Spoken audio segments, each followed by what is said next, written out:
Most welcome in this session. Today we shall discuss the trade approach of kettles and icing.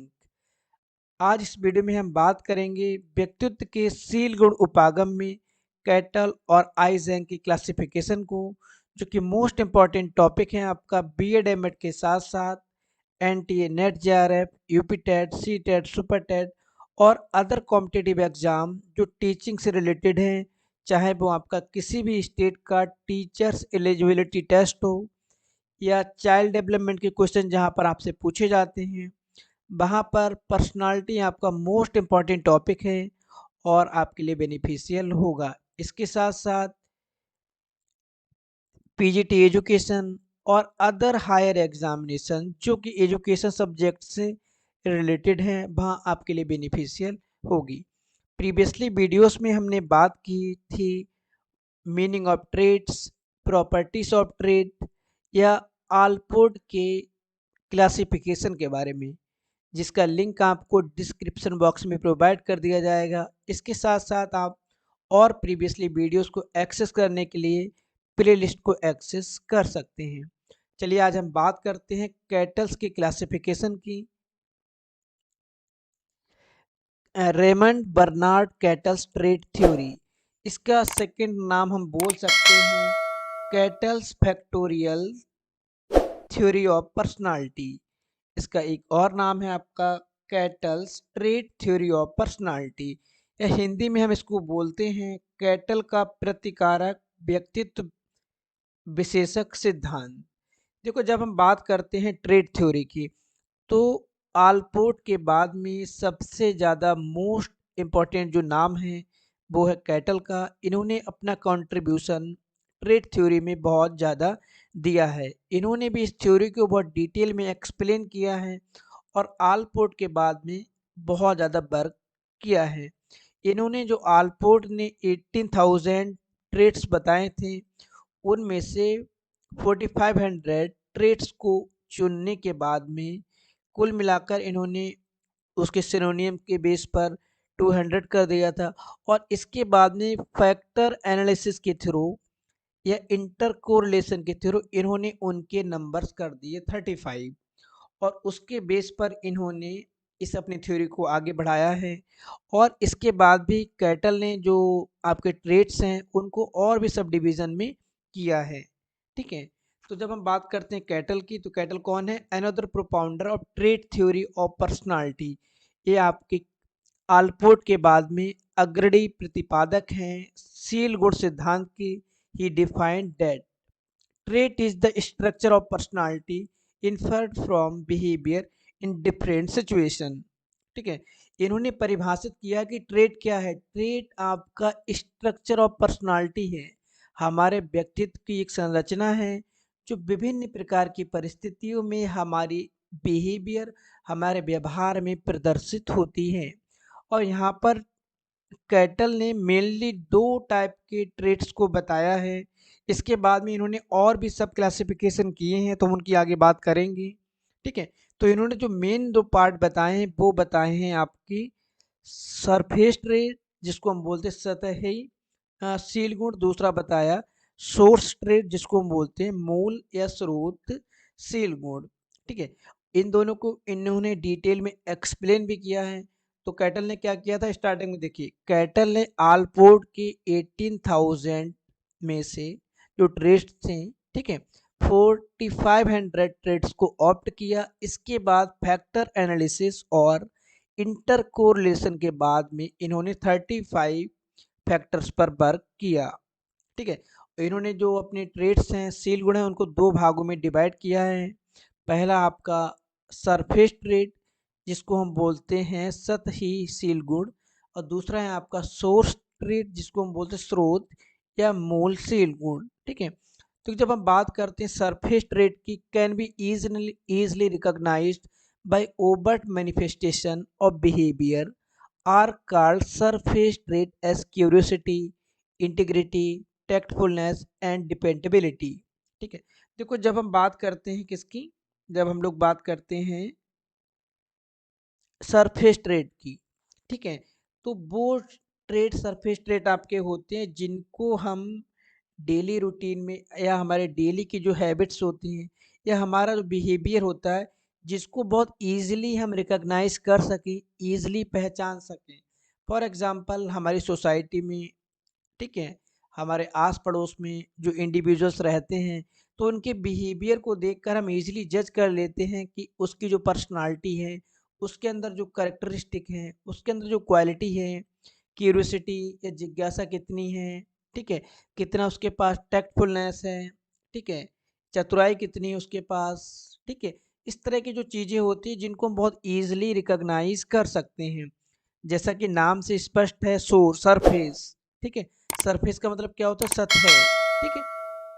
ऐसे शील गुण, ऐसे trades जो हमारी पर्सनालिटी में बिल्कुल ऊपर से ही बहुत ईज़िली हम रिकॉग्नाइज़ कर पाएँ, ठीक है? और बहुत ईज़िली एक्सप्रेस होते हैं, जो डेली रूटीन में या डेली रूटीन के इंटरेक्शन में बहुत ईज़िली एक्सप्रेस हो जाते हैं और इतना ईज़िली एक्सप्रेस होते हैं, उतनी ईज़िली हम इनको रिकॉग्नाइज़ भी करते हैं। फॉर एग्ज़ाम्पल आपके सामने कोई अगर प्रसन्न व्यक्ति होता है, चीयरफुलनेस अगर उसके चेहरे पर होती है, तो आप बहुत ईज़िली पहचान लेते हैं कि सामने वाला पर्सन बहुत ज़्यादा प्रसन्न है। या जब आप देखते हैं कि सामने वाला पर्सन बहुत ज़्यादा डिप्रेस्ड है, चेहरे के हाव-भाव देखने के बाद में आप ईज़िली रिकॉग्नाइज़ कर पाते हैं कि उसको कोई प्रॉब्लम है, डिप्रेशन में है, एंग्ज़ायटी में है, तो उसके बिहेवियर को जब हम बहुत ईज़िली समझ पाते हैं, महसूस करते हैं, पहचान लेते हैं, तो वो होता है सरफेस ट्रेट, ठीक है? जो कि हमारे डेली रूटीन में या डेली रूटीन की जो हमारी इंटरेक्शन होती हैं, या दिन प्रतिदिन की अंतःक्रिया में हम बहुत अच्छे से, बहुत जल्दी उनको पहचान जाते हैं, ठीक है? तो सरफेस ट्रेट क्या है? आपके डेली रूटीन के इंटरेक्शन में ईज़िली रिवील हो जाते हैं और ईज़िली रिकॉग्नाइज़ भी होते हैं, बहुत जल्दी हम उनको पहचानते भी हैं। अब हम बात करते हैं सोर्स ट्रेट की, ठीक है? सोर्स ट्रेट की जब हम बात करते हैं तो कैटल के अकॉर्डिंग जो हमारे सोर्स ट्रेट होते हैं, वो हमारी पर्सनालिटी का मोस्ट इम्पॉर्टेंट स्ट्रक्चर होते हैं और इनके नंबर्स हमारे जो सरफेस ट्रेट होते हैं उनकी अपेक्षा बहुत कम होते हैं। और जो हमारा सोर्स ट्रेट होता है, ठीक है, ये जो सरफेस ट्रेट होते हैं, जो हमारे सतह, जो हमारी पर्सनालिटी के ऊपर से भी दिखाई देते हैं, उनकी तरह दिन प्रतिदिन की अंतःक्रिया में स्पष्ट रूप से व्यक्त नहीं हो पाते। मतलब हमारे डेली रूटीन के इंटरेक्शन में इतनी ईज़िली एक्सप्रेस भी नहीं होते हैं और इतना ईज़िली हम इनको इवैल्यूएट, इनको जज, इनको आइडेंटिफ़ाई भी नहीं कर सकते हैं और इसको हम डायरेक्टली ऑब्ज़र्वेशन नहीं कर सकते हैं।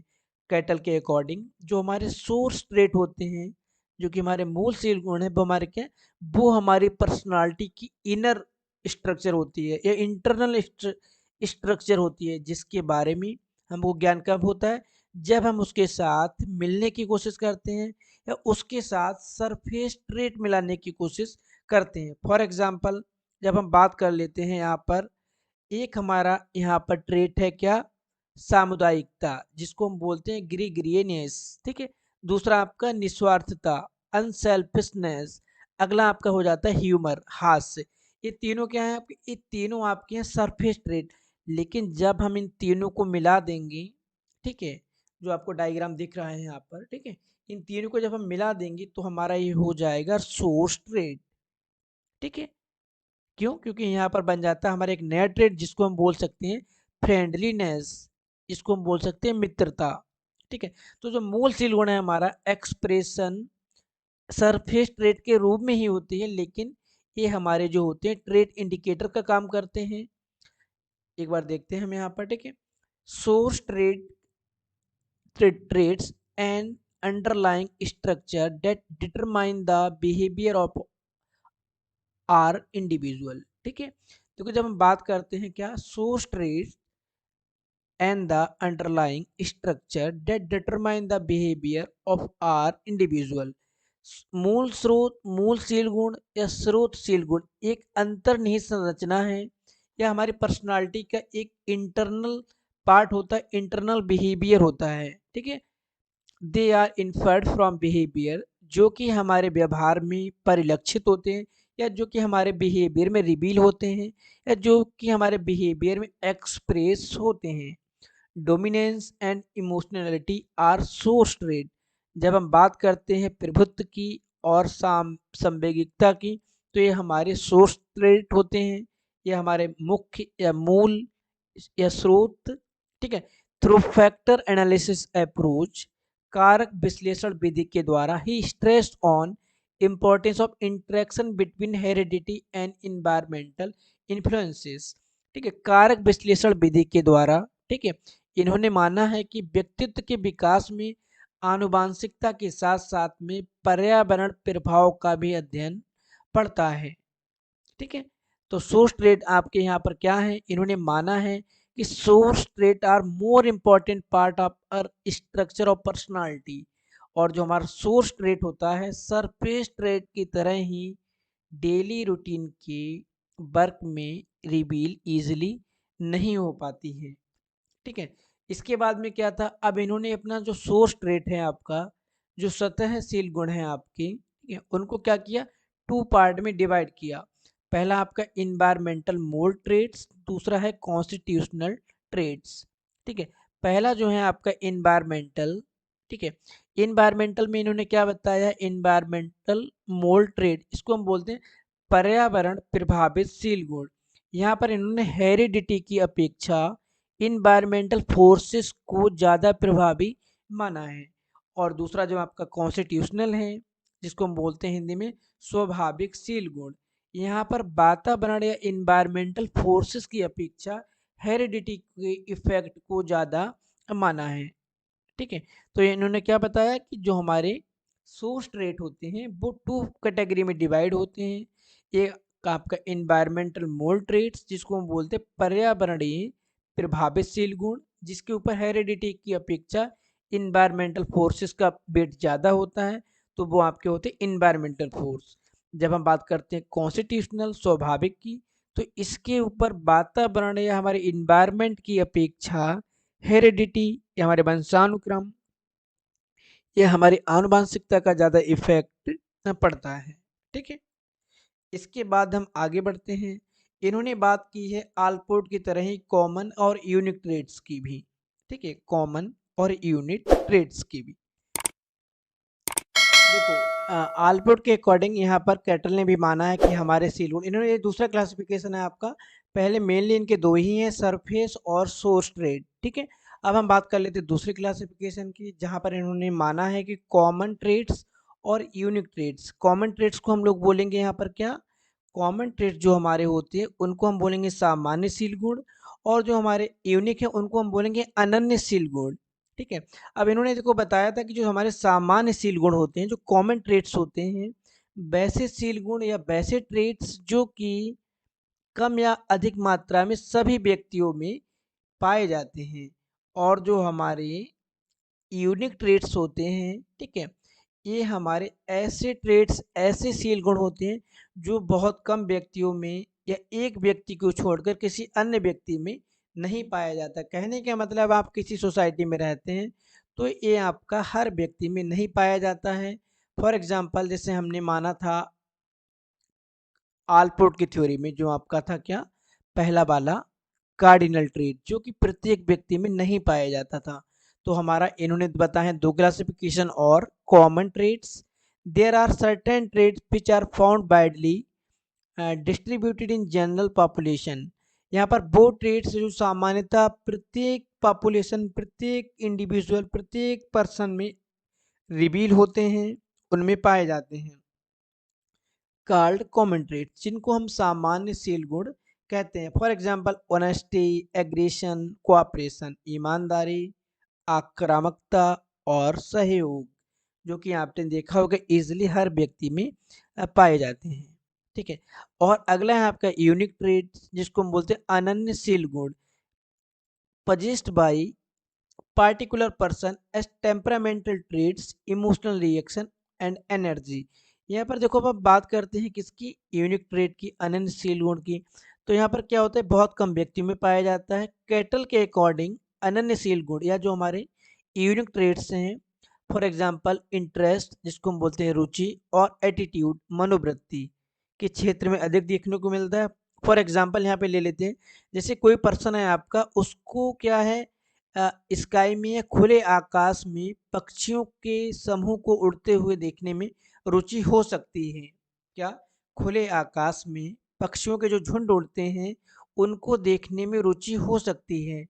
या कोई व्यक्ति में नंगे पाँव कोई भी व्यक्ति नंगे पाँव किसी सार्वजनिक स्थान में जाने के प्रति अनुकूल मनोवृत्ति हो सकती है, पॉजिटिव एटीट्यूड हो सकता है उसका, कि वो किसी पब्लिक प्लेस पर कैसे जाएगा, विदाउट स्लीपर नंगे पैर जाएगा।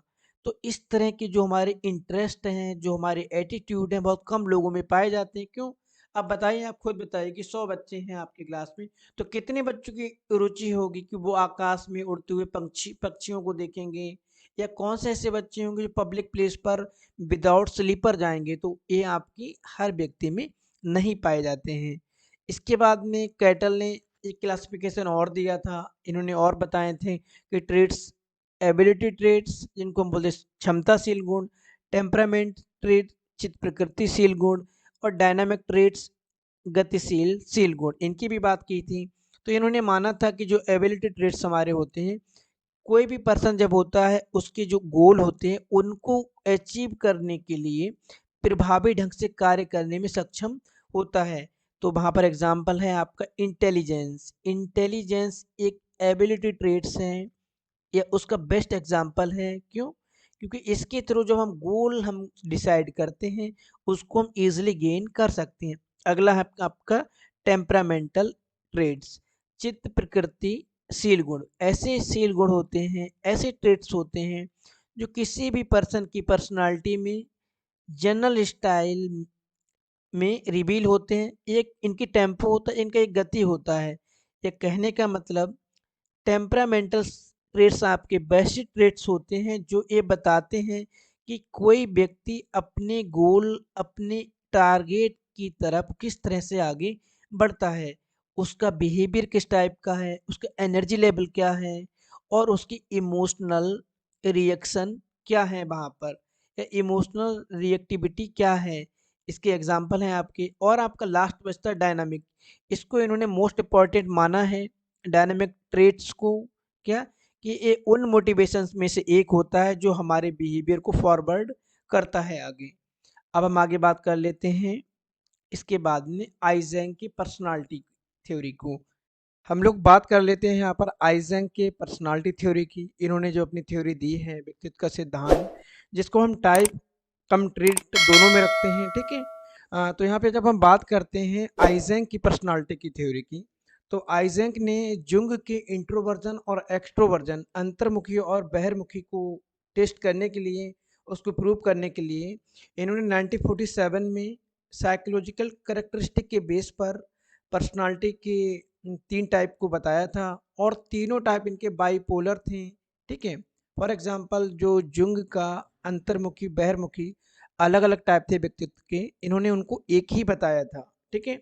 इन्होंने कहा था कि एक स्केल पर ही हम किसी पर्सनालिटी को इंट्रोवर्ट है या एक्सट्रोवर्ट है दोनों मेजर कर सकते हैं। तो इसके लिए इन्होंने क्या किया था, जुंग की थ्योरी को प्रूव करने के लिए, टेस्ट करने के लिए, वेरीफाई करने के लिए 10,000 नॉर्मल एंड न्यूरोटिक्स तंत्रिका रोगियों के ऊपर इन्होंने स्टडी की, और स्टैटिकल एनालिसिस के थ्रू इन्होंने बताया कि पर्सनालिटी के 3 टाइप होते हैं, और तीनों टाइप आपके बाइपोलर होते हैं। कोई भी ऐसा नहीं है कि हम एक सिंगल टाइप को यहाँ पर इन्होंने रखा है, इन्होंने तीनों टाइप बाइपोलर रखे। और इसके साथ साथ बताया था कि बायोलॉजिकल और जेनेटिक बेस होता है हमारी पर्सनालिटी का, आनुवांशिकता और जैविकीय कारक, ठीक है। तो इन्होंने जो 3 अपने वो दिए थे, पहला आपका इंट्रोवर्जन वर्सेस एक्सट्रावर्जन, अंतर्मुखता के साथ में बहिर्मुखता। देखो आइजेंक ने युंग के अंतर्मुखी और बहिर्मुखी दोनों को स्वीकार किया, ठीक है। लेकिन इन्होंने क्या किया था, इन्होंने उनको अलग अलग टाइप नहीं माना। उनका कहना था कि दोनों एक दूसरे के विपरीत हैं, दोनों एक दूसरे के अपोजिट हैं, तो इनको एक साथ मिलाकर रखा जा सकता है, और इसके लिए हम एक स्केल पर ही इनकी स्टडी कर सकते हैं। क्यों? क्योंकि ऐसा नहीं होता है कि ये जो हमारे दोनों टाइप्स होते हैं एक व्यक्ति में एक साथ अधिक हों या कम हों, तो इसके लिए आइजेंक ने एक ही बीमा दिया, ठीक है, कहने का मतलब बाइपोलर इसको दिया। इसका नाम रखा इंट्रोवर्जन वर्सेस एक्सट्रावर्जन, अंतर्मुखता बनाम बहिर्मुखता, ठीक है। इसमें इन्होंने क्या माना था, इन्होंने माना था यदि किसी पर्सन में सोशेबिलिटी अधिक है, व्यक्ति कोई सामाजिक बहुत ज़्यादा है, लोगों से मिलना जुलना पसंद करता है, तो उसे क्या कहा जाएगा, बहिर्मुखी है आपका। और यार जो हमारा एक्सट्रोवर्जन वाला उसका फैक्टर है वो ज़्यादा हाई है। इसके साथ में अगर कोई व्यक्ति अकेले में रहना पसंद करता है, एलोन रहना पसंद करता है, बहुत शाई नेचर है उसका, हेजिटेशन बहुत ज़्यादा है, तो उसका क्या होगा, उसका फैक्टर इंट्रोवर्जन वाला ज़्यादा प्रभावी होगा। लेकिन एक ही स्केल पे दोनों मेजर हो जाएंगे। तो यहाँ पे लिखा है आपका introversion involves directing attention on inner experiences. अंतर्मुखी व्यक्तित्व वो व्यक्तित्व होता है जो पर्सनालिटी अंदर ही रहती है और ज़्यादा इजीली एक्सप्रेस और रिवील नहीं कर पाते हैं। While extraversion relate to focusing attention outward and people. यहाँ पर जो हमारे बाहरमुखी वाले पर्सनालिटी के लोग होते हैं वो अपनी बातों को पीपल लोगों के सामने रख पाते हैं, बोल पाते हैं, अपने इन्वायरमेंट में रिलीज कर पाते हैं, रिवील कर पाते हैं। So a person high in introversion, यदि कोई व्यक्ति अंतर्मुखी में व्यक्तित्व में अगर उसका हाई है, ज़्यादा अंतर्मुखी है वो आपका, तो क्या होगा, तो वो बहुत ज़्यादा शांत होगा, क्वाइट रिजर्व होगा बहुत ज़्यादा। लेकिन जो एक्स्ट्रा वर्जन होगा वो बहुत ज़्यादा सोशल और आउटगोइंग होंगे। अभी हम आगे डायग्राम के माध्यम से समझ लेंगे इसको। अगला इन्होंने टाइप दिया था न्यूरोटिसिज्म और इमोशनल स्टेबिलिटी, ठीक है। आइजेंक के अकॉर्डिंग इस टाइप के इस बाइपोलर प्रोसेस में इन्होंने माना है कि पर्सनालिटी की दूसरी मेजर डायमेंशन है, ठीक है, दो मेजर बीमाएं हैं आपकी। तो यहाँ पर इन्होंने क्या माना था, यहाँ पर इन्होंने माना था जो न्यूरोटिसिज्म वाले होंगे, जिसको हम बोलेंगे हिंदी में स्नायु विकृति, तो उनमें क्या होता है, जो न्यूरोटिसिज्म वाला जिसमें स्केल हाई होगा उसमें क्या होगा, ये लोग किसी भी टाइम इनके जो इमोशनल कंट्रोल बहुत कम होता है, विल पावर भी इनकी बहुत कमज़ोर होती है, और इनके विचार और जो इनकी एक्टिविटीज़ होती हैं उनमें स्लोनेस पाई जाती है, और एक किसी की भी सजेशन को चुपचाप स्वीकार कर लेते हैं, अपनी तरफ से रिएक्ट नहीं करते हैं, ठीक है। इसके साथ साथ में क्या होता है, जब हम बात करते हैं स्थिरता वाली, यहाँ पर जो इमोशनल स्टेबिलिटी है, जिसके अंदर इमोशनल स्टेबिलिटी होती है वो क्या होता है, वो अपने बिहेवियर को कंट्रोल कर पाते हैं, अपने अकॉर्डिंग वर्क करते हैं। जिनके अंदर स्नायु विकृति होती है, न्यूरोटिसिज्म, वो क्या होता है, ये लोग अपनी डिज़ायर को रिप्रेस कर लेते हैं, अपनी इच्छाओं को दमित कर लेते हैं, ठीक है। तो यहाँ पर क्या है, the dimension is related to moodiness and versus even temperedness. यहाँ पर जो ये हमारी बीमा है, जो डायमेंशन है, ठीक है, न्यूरोटिसिज्म वाले क्या है, इमोशनली डिसबैलेंस होते हैं, कंट्रोल नहीं कर पाते हैं। स्टेबिलिटी वाले अपनी चीज़ों को कंट्रोल कर पाते हैं और हर कंडीशन में रिमेन क्या रहते हैं, कांस्टेंट रहते हैं। और पहले वाले क्या होते हैं, आपके दिख रहे होंगे, आपके अपसेट हो जाते हैं, इमोशनल हो जाते हैं, ठीक है। और यहाँ पर जो हमारे स्टेबिलिटी वाले हैं इनका क्या होता है, ये रिमेन इमोशनली कांस्टेंट, इनके इमोशनल मैनेजमेंट कंट्रोल बिहेवियर सब कंट्रोल रहते हैं। देखो ये जो इन्होंने दो दिए हैं, ये दिए हैं आपके कब, 1947 में। इसके बाद में इन्होंने एक और टाइप को इंक्लूड किया है जिसका नाम है साइकोटिसिज्म, ठीक है, जिसको हिंदी में बोलते हैं मनोविकृति, ठीक है। तो यहाँ पर इन्होंने, ये नॉर्मल है, इन्होंने जो मेंटल इलनेस, जो मेंटल पेशेंट थे उनके ऊपर किया था। आफ्टर स्टडिंग इंडिविजुअल, इन्होंने व्यक्तियों के ऊपर बात करने के बाद में, कौन, जो सफरिंग फ्रॉम मेंटल इलनेस, जिनको मानसिक रोग थे, आइजैक एडेड ए पर्सनालिटी, इन्होंने एक और डायमेंशन ऐड किया, यहाँ पर एक और बीमा ऐड की जिसको हम बोलते हैं क्या, साइकोटिसिज्म, ठीक है। Individuals who are high on the traits tend to have difficulty dealing with reality, may be antisocial। तो जो साइकोटिसिज्म वाले थे ये लोग क्या होते हैं, ये एंटी सोशल होते हैं, ठीक है। जिनके अंदर साइकोटिसिज्म, ठीक है, इसकी जो दूसरी बाइपोलर क्या है, दूसरा इसका पोल है सुपर ईगो फंक्शन। तो यहाँ पर 1952 में आइजैक ने अपने रिसर्च को कंडक्ट किया, उनके आधार पर इन्होंने एक डायमेंशन और दिया, मेंटल इलनेस या साइकोसिस, ठीक, जो मनोविक्षिप्त प्राणी होते हैं आपकी, उनके लिए दिया गया था। इनके अकॉर्डिंग इस टाइप की पर्सनालिटी में पुअर कंसंट्रेशन होता है, एकाग्रता की कमी होती है, मेमोरी लेस बहुत ज़्यादा इनकी पावर कम होती है, क्षीण मेमोरी स्मृति, ठीक है, इस तरह की क्वालिटीज़ पाई जाती हैं। और इसमें क्या होता है, दूसरों के प्रति इनके जो रिलेशन होते हैं सौहार्दपूर्ण नहीं होते हैं और किसी भी खतरे के प्रति असतर्क अलर्ट नहीं रहते हैं, क्रिएटिविटी भी कम रहती है, ठीक, इस तरह के गुण पाए जाते हैं, इस तरह के ट्रेट पाए जाते हैं। लेकिन जब सुपर ईगो फंक्शन की हम बात करते हैं तो इनके अंदर आइडियलिटी और मॉरलिटी की मात्रा बढ़ जाती है। तो हम क्या देखते हैं, आइजेंक की तीनों बीमारियां बाइपोलर हैं, मतलब ये है कि एक स्केल से हम दो चीज़ों को यहाँ पर मेजर कर सकते हैं, ठीक है। यहाँ पर क्या है, इन्होंने प्रकार नहीं, इन्होंने डायमेंशन की बात की है। जैसे हम यहाँ पर देख लेते हैं, पहला इनका बाइपोलर क्या है, इंट्रोवर्जन एक्सट्रावर्जन, ठीक है, आपको दिख रहा होगा इंट्रोवर्जन और एक्सट्रावर्जन। अब यहाँ पर इंट्रोवर्जन में क्या है आपका, देखो ये बहुत ज़्यादा शांत रहते हैं आपके। इंट्रोवर्जन में दो इन्होंने इंक्लूड कर लिए हैं, फ्लेम फ्लेगमेटिक और मेलोंकलिक। फ्लेगमेटिक का मतलब यहाँ पर बहुत ज़्यादा शांत रहते हैं, जो आपके मेलोंकलिक जो निराशावादी हैं, ठीक है। कौन से, जो इंट्रोवर्जन है बहुत शांत रहते हैं, ठीक है। और लेकिन इनका क्या होता है, कंट्रोल भी रहते हैं आपके, ठीक है, ऐसा नहीं कि अनकंट्रोल वे में रहते हैं, वो उनका नेचर है, वहाँ पे शांत रहते हैं, थॉटफुल विचारों में रहते हैं आपके, ठीक है। इसी तरह जो आपके दिए गए हैं, quite, unsocial, reserve, pessimistic, sober, ठीक है, रिजिड, एनजीएस, ठीक है, मूडी।